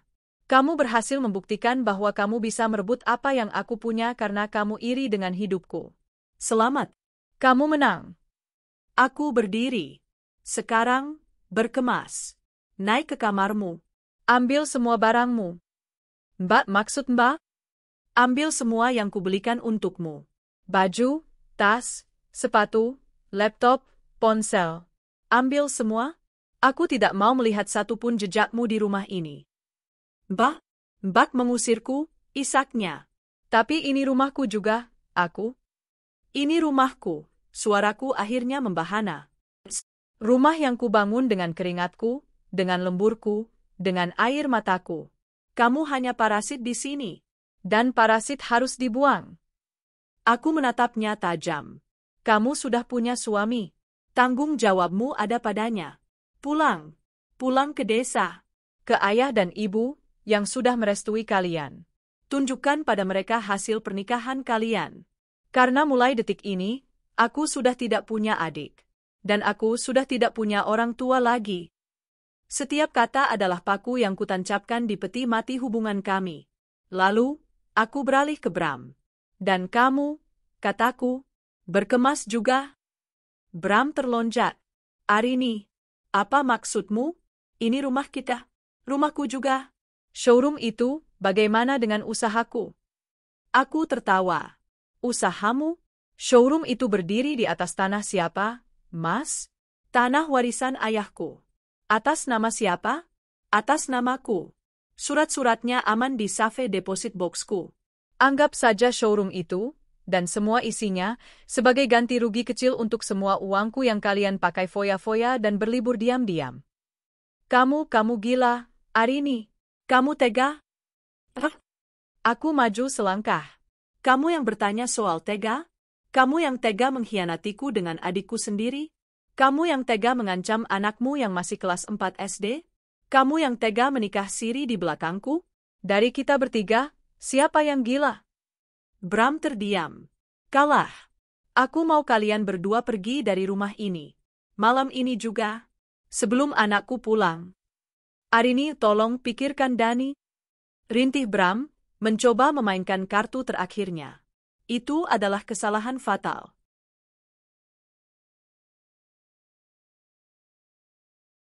Justru karena aku memikirkan Dani, teriakku, seluruh sisa kekuatanku meledak.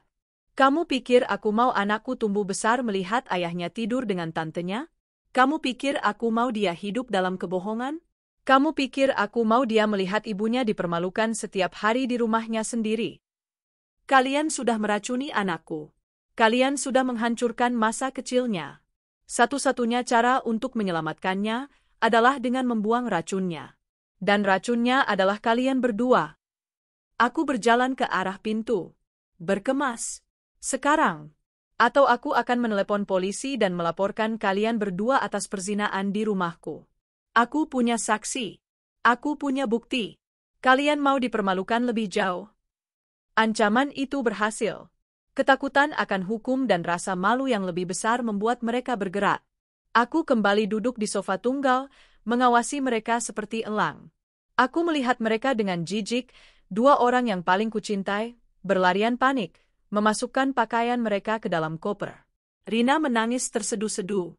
Bram mengumpat pelan, membanting-banting barang. 10 menit kemudian, mereka berdiri di depan pintu, menyeret koper mereka. Simbol akhir dari kehidupan lamaku.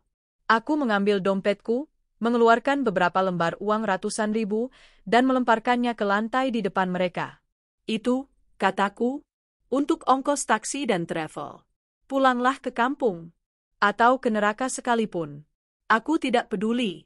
Jangan pernah hubungi aku. Jangan pernah hubungi Dani. Bram menatapku dengan kebencian. Kamu akan menyesal, Arini. Aku sudah menyesal, balasku. Aku menyesal pernah menikah denganmu. Dan aku menyesal pernah punya adik sepertimu. Rina berbalik di ambang pintu, wajahnya basah. Mbak, maafkan aku. Jangan panggil aku Mbak, potongku. Kita bukan siapa-siapa lagi. Aku membuka pintu lebar-lebar. Pergi. Mereka melangkah keluar dari rumahku, keluar dari hidupku. Aku membanting pintu di belakang mereka, dan untuk pertama kalinya setelah setahun, aku mengunci gerendelnya. Rumah itu sunyi. Sangat sunyi. Aku bersandar di pintu. Kakiku lemas. Tubuhku melorot ke lantai. Dan di sana, sendirian di rumahku yang kini telah bersih, aku menangis. Bukan tangis kesedihan. Bukan tangis amarah. Itu adalah tangis kelegaan. Aku menarik napas panjang. Udara terasa bersih. Beban terberat di dunia telah terangkat dari pundakku. Aku mengambil ponselku, jariku masih gemetar. Aku menelepon Bei Inah. Bei, kataku, suaraku serak tapi kuat. Ajak Dani pulang. Rumah sudah bersih.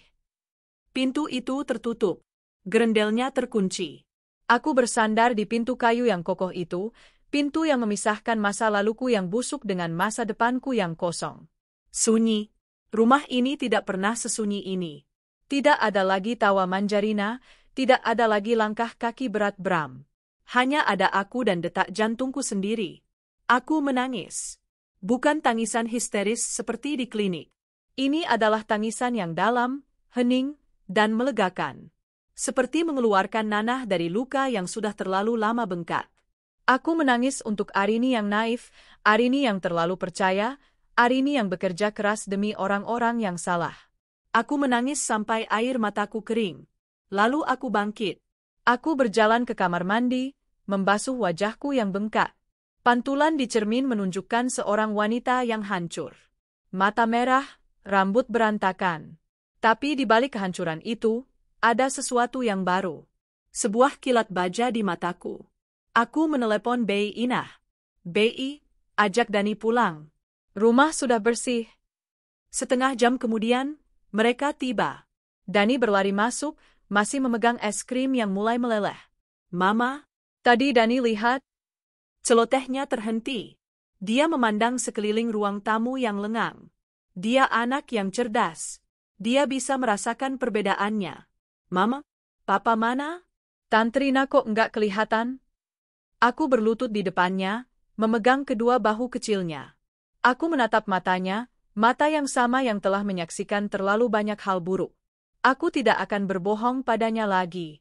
Dani, kataku, suaraku lembut namun tegas. Dengarkan Mama baik-baik. Mulai hari ini, Papa dan Tante Rina tidak tinggal di sini lagi. Nggak tinggal di sini? Kenapa, Ma? Mereka pergi liburan lagi. Bukan, sayang. Aku menarik napas. Papa dan Tante Rina, mereka melakukan hal yang sangat salah. Mereka menyakiti Mama. Dan mereka menyakiti Dani. Aku teringat ancaman mereka. Ingat, Dani takutkan sama Papa? Mama nggak mau Dani takut lagi. Rumah ini harus jadi tempat yang aman buat Dani. Mama yang suruh mereka pergi. Aku menunggu reaksinya. Aku siap jika dia menangis mencari ayahnya. Tapi Dani terdiam sejenak. Dia menatapku, lalu menatap kamar Rina yang pintunya kini tertutup rapat. Lalu, dia melakukan sesuatu yang tidak terduga. Dia memelukku. Erat. Jadi, Tante Rina nggak akan marahin Dani lagi, bisiknya. Nggak akan, sayang. Dan, Papa nggak akan bentak-bentak Dani lagi. Nggak akan, janjiku. Sekarang, cuma ada Mama, Dani, dan Bei Inah. Kita akan baik-baik aja. Dia mengangguk. Dia tidak menangis. Dia justru terlihat lega. Malam itu, aku tidur di ranjangku. Sendirian. Untuk pertama kalinya dalam 10 tahun. Rasanya aneh. Luas. Kosong. Tapi tidak menakutkan. Aku mengganti semua spray, bantal, dan selimut. Aku membuang semua yang mengingatkanku pada mereka. Aku menyemprotkan aroma lavender. Ini kamarku. Milikku seutuhnya. Esoknya adalah hari pertama dari sisa hidupku. Langkah pertamaku, pengacara. Aku mengambil cuti. Aku duduk di depan seorang wanita parubaya yang tegas dan profesional. Aku menceritakan semuanya. Perselingkuhan, pernikahan siri, kehamilan, pengancaman terhadap anak. Pengacaraku, Bu Ratna, mendengarkan dengan saksama. Wajahnya mengeras. Ini bukan perceraian biasa, Bu Arini, katanya. Ini adalah kasus yang kuat. Kita tidak hanya menuntut cerai. Kita menuntut hak asuh penuh atas Dani. Dan kita pastikan dia tidak mendapat sepeser pun dari aset Anda. Tolong lakukan, Bu, kataku. Saya hanya mau dia pergi dari hidup saya dan anak saya. Proses itu dimulai. Surat panggilan dilayangkan. Dan seperti yang kuduga, telepon dari kampung mulai berdatangan. Ibuku, Arini, ya Allah, Enduk, kamu apa-apaan ini? Teriaknya dari seberang telepon, suaranya histeris. Kamu usir adikmu? Kamu mau ceraikan suamimu? Kamu nggak kasihan sama Rina? Dia lagi hamil. Kasihan, balasku, suaraku sedingin es. Ibu yang ngomong kasihan? Waktu ibu dan ayah jadi wali pernikahan siri mereka, apa ibu kasihan sama aku? Apa ibu kasihan sama Dani? Kami terpaksa, Enduk. Aib, kamu nggak ngerti? Yang aku nggak ngerti adalah kenapa ibu dan ayah lebih memilih menutupi aib daripada membela anak perempuannya yang dizalimi. Rina hamil. Itu tanggung jawab suaminya. Dan suaminya adalah Bram. Silakan. Ibu urus mereka. Mereka kan sekarang keluarga resmi ibu. Arini, jaga ucapanmu. Itu masih suamimu. Bukan lagi, kataku. Mulai hari ini, aku bukan anak ibu lagi. Dan ibu bukan ibuku. Jangan pernah hubungi aku lagi. Aku menutup telepon. Tanganku gemetar, tapi hatiku mantap. Aku memblokir nomornya. Aku memblokir nomor ayah. Aku memblokir semua nomor kerabat di kampung. Mereka telah memilih. Dan aku memilih diriku sendiri dan putraku. Proses perceraian berjalan cepat. Bram tidak melawan. Dia tahu dia tidak punya apa-apa. Pengadilan mengabulkan gugatanku. Hak asuh Dani jatuh sepenuhnya ke tanganku. Surat cerai resmi keluar 3 bulan kemudian. Aku resmi menjadi Arini. Hanya Arini. Langkah keduaku, showroom. Aku mendatangi ruko di samping rumahku itu. Berdebu. Terbengkalai. Di dalam, beberapa motor terparkir lesu. Aku memanggil auditor. Ternyata, dugaanku benar. Bram tidak hanya menghabiskan uangku. Dia meninggalkan hutang. Hutang ke supplier, hutang ke bank atas nama usaha. Aku tidak mau pusing. Aku tidak mau melanjutkan bisnis yang dibangun di atas kebohongan. Aku melikuidasi semuanya. Aku menjual sisa motor, menjual perabot kantor, dan melunasi semua hutangnya. Sisanya tidak banyak. Tanah itu kembali bersih. Aku memasang pelang, disewakan. Aku tidak butuh bisnis itu. Aku punya pekerjaanku. Waktu adalah penyembuh terbaik. Bulan-bulan pertama adalah yang terberat. Ada kalanya aku terbangun di tengah malam, teringat pengkhianatan itu, dan dadaku terasa sesak. Ada kalanya aku melihat keluarga utuh di mall dan hatiku terasa perih. Tapi aku punya Dani. Aku memfokuskan seluruh energiku padanya. Aku sadar, dia adalah korban yang paling tak bersuara. Aku mendaftarkannya ke psikolog anak. Dia menyimpan trauma, Bu Arini, kata psikolog itu. Dia melihat sesuatu yang tidak seharusnya dia lihat, dan dia dipaksa berbohong oleh orang yang seharusnya dia percaya. Kami menjalani terapi. Pelan-pelan, Dani mulai terbuka. Dia mulai menggambar lagi. Awalnya, gambarnya selalu gelap. Ada sosok besar yang marah. 6 bulan kemudian, dia membawakanku sebuah gambar. Gambar 2 orang. Aku, dengan gaun biru, dan dia, memegang tanganku. Di atas kami ada matahari yang tersenyum. Ini Mama dan Dani, katanya. Kita bahagia, Emma. Aku memeluknya. Kami berhasil. Di kantor, aku bekerja lebih giat. Bukan untuk melarikan diri, tapi untuk membuktikan. Membuktikan pada diriku sendiri bahwa aku bisa berdiri di atas kakiku sendiri. Karirku menanjak. Aku mendapat promosi menjadi senior manager. Hidupku mulai tertata. Rumahku yang dulu pengap, kini terasa lapang. Kami sering tertawa. Aku dan Dani akan memasak bersama di akhir pekan. Bei Inah, yang setia mendampingiku, sudah kuanggap seperti ibuku sendiri. Aku tidak pernah mendengar kabar tentang mereka bertiga. Bram, Rina, ataupun orang tuaku. Dan aku tidak peduli. 1,5 tahun berlalu sejak malam pengusiran itu. Aku sedang sibuk mempersiapkan presentasi besar di ruanganku ketika pintu diketuk. Masuk. Pak Haris, direktur utamaku, melangkah masuk. Dia adalah pria berusia akhir 40-an, duda yang istrinya telah meninggal 5 tahun lalu. Dia terkenal tegas, profesional, tapi sangat adil. Maaf mengganggu, Arini. Presentasimu sudah siap? Sudah, Pak. Tinggal finalisasi data. Bagus, katanya. Dia tidak langsung pergi. Dia menatapku sejenak. Kamu terlihat lebih baik. Aku mengangkat alis. Maksud saya, katanya, sedikit canggung. 1 tahun terakhir ini, saya melihat Anda bekerja seperti robot. Tapi beberapa bulan ini, Anda terlihat lebih hidup. Senyum Anda kembali. Aku tertegun. Aku tidak sadar dia memperhatikanku sedetail itu. Saya hanya mencoba menata hidup, Pak. Saya tahu cerita Anda, katanya pelan. Maaf, gosip di kantor cepat menyebar. Tapi saya tidak mendengarnya dari gosip. Saya mendengarnya dari Bu Ratna, pengacara Anda. Dia sahabat almarhumah istri saya.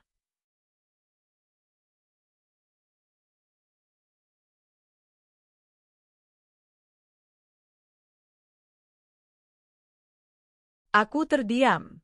Anda wanita yang kuat, Arini. Sangat kuat.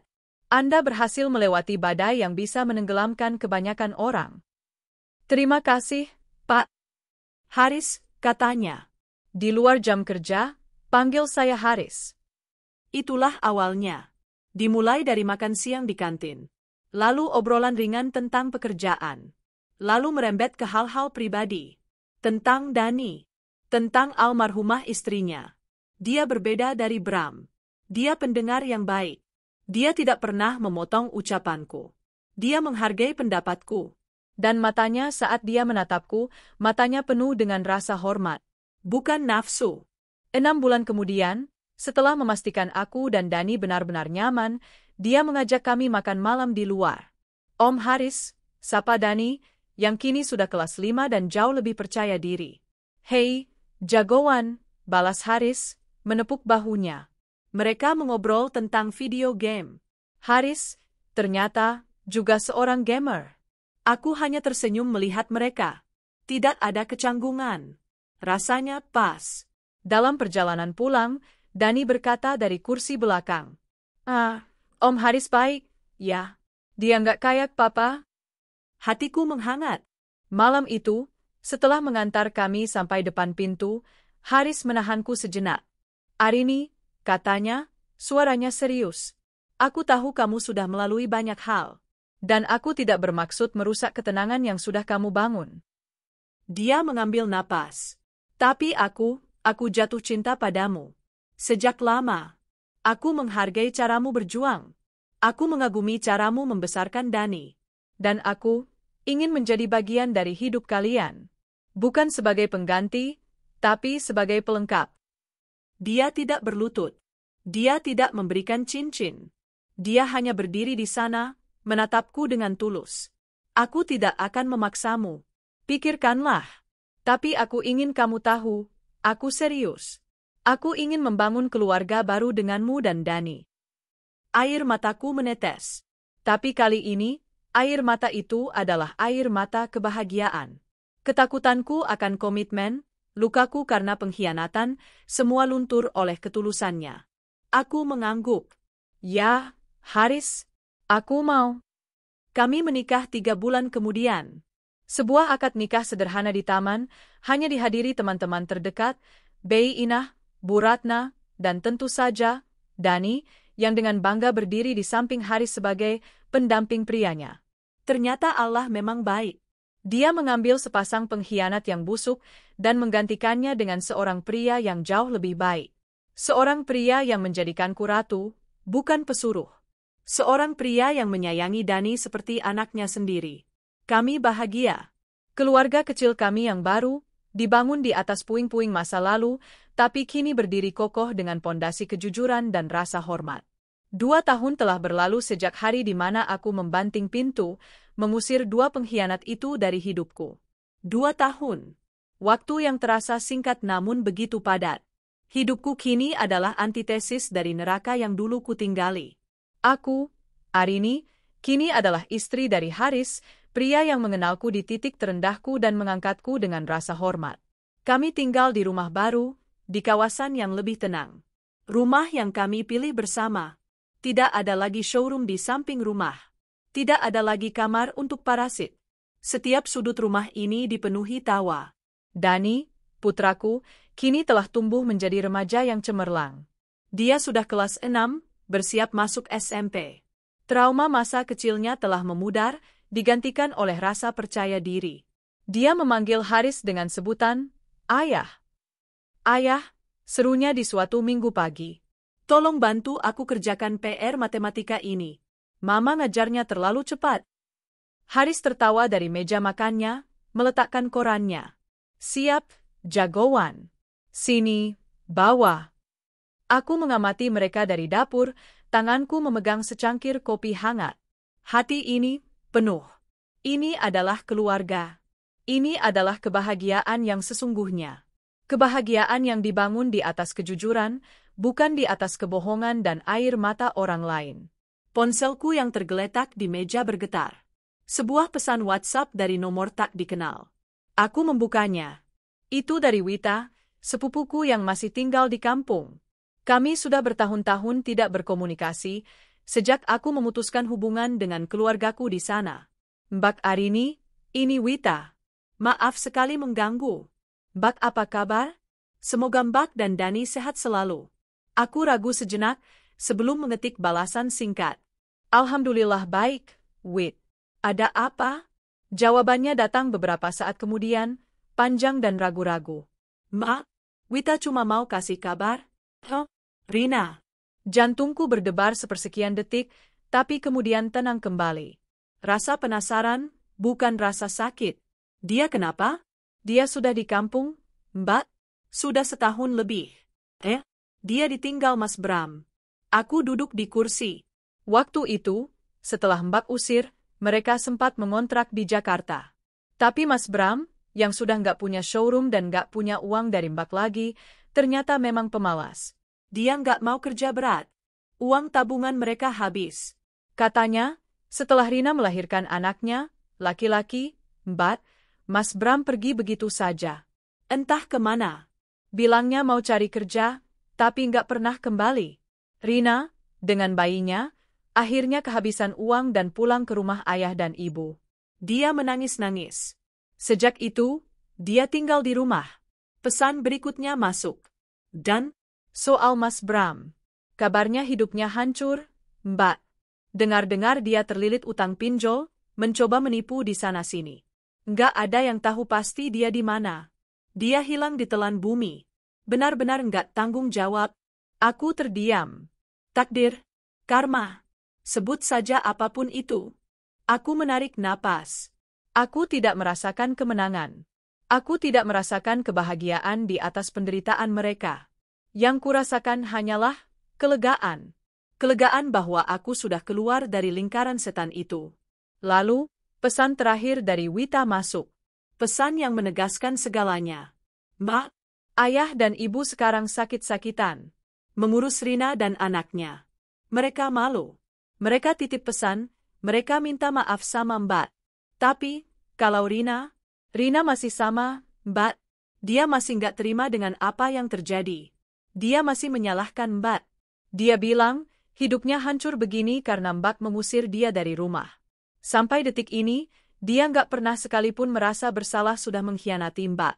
Dia nggak pernah mau minta maaf. Aku membaca kalimat terakhir itu. Dia nggak pernah mau minta maaf. Aku tersenyum tipis.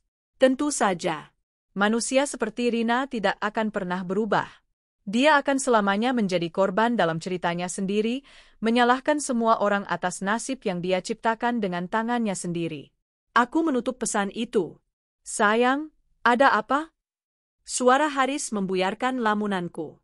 Dia sudah berdiri di sampingku, tangannya melingkari bahuku. Aku menyandarkan kepalaku di dadanya.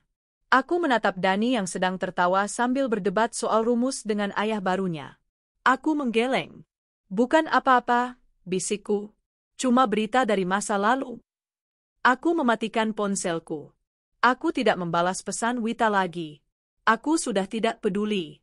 Apakah Rina meminta maaf atau tidak, itu bukan lagi urusanku. Apakah Bram hancur atau tidak, itu bukan bebanku. Dulu, aku hancur. Dulu, aku sendirian.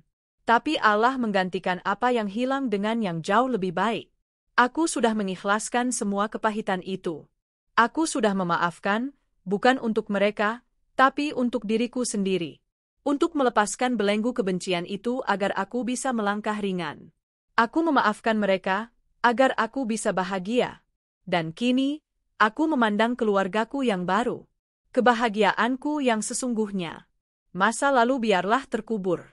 Aku tidak akan menoleh ke belakang lagi. 5 tahun telah berlalu sejak pesan terakhir dari Wita.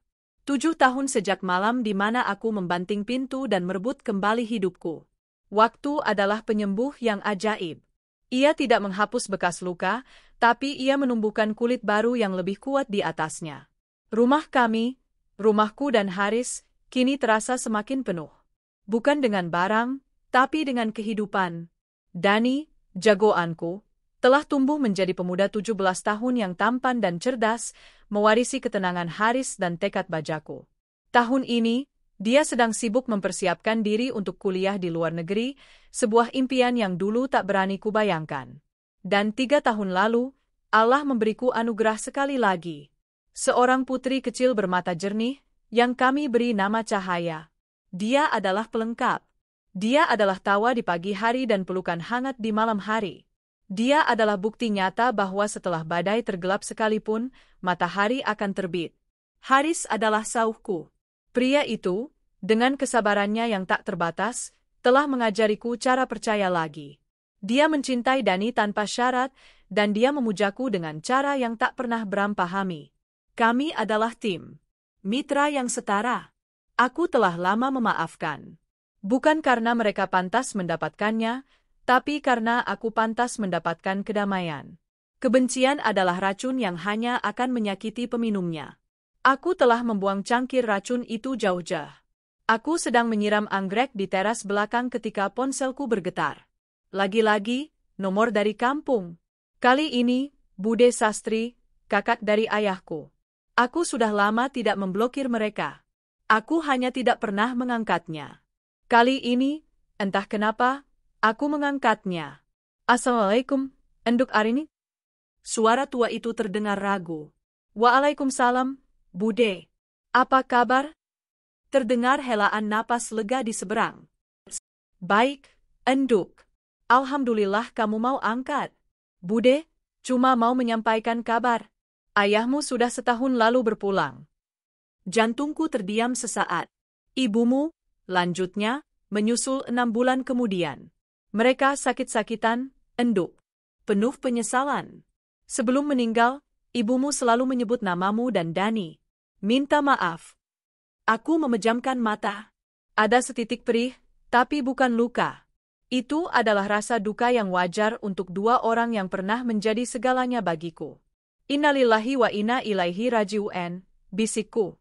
Terima kasih sudah memberitahu, Bude. Ada lagi, Enduk, katanya pelan. Soal Rina. Aku diam, mendengarkan. Sejak ayah dan ibumu tiada, dia kalang kabut.